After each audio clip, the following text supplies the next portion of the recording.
যুৱ প্ৰজন্মক পংগু কৰি পেলাইছে ড্ৰাগছৰ দৰে নিচাজাতীয় সামগ্ৰীয়ে। নিশা চাপৰ আৰক্ষী থানাৰ ভাৰপ্ৰাপ্ত বিষয়া দীপজ্যোতি ইংতিৰ নেতৃত্বত চাপৰ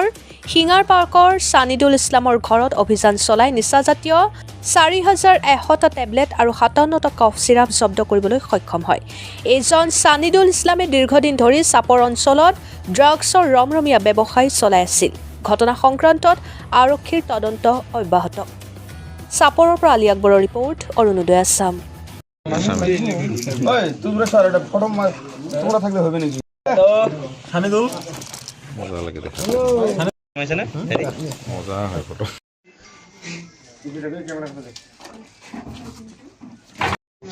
কালার দিন রাখে না স্যার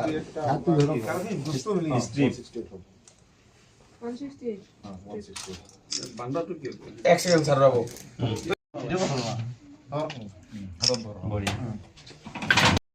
পোস্ট দি হল খাইও হল তোর পোস্ট দি হল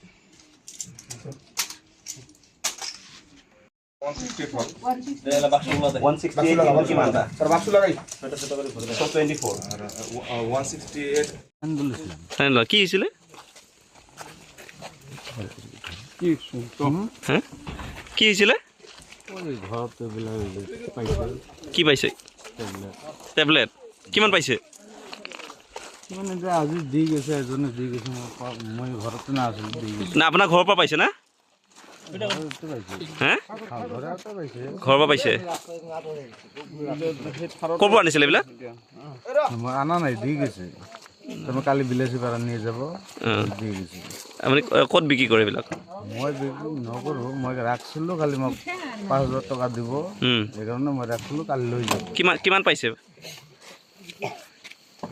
কিমান আছে নাজানো মোক কৈছে ৩০ বাক্স আছে ৩০ বাক্স আৰু কফ চিৰাপ কিমান পাইছে ৬০-৭০টা আছে ৬০-৭০ ইমান বস্তু ৰাখেনে আপুনি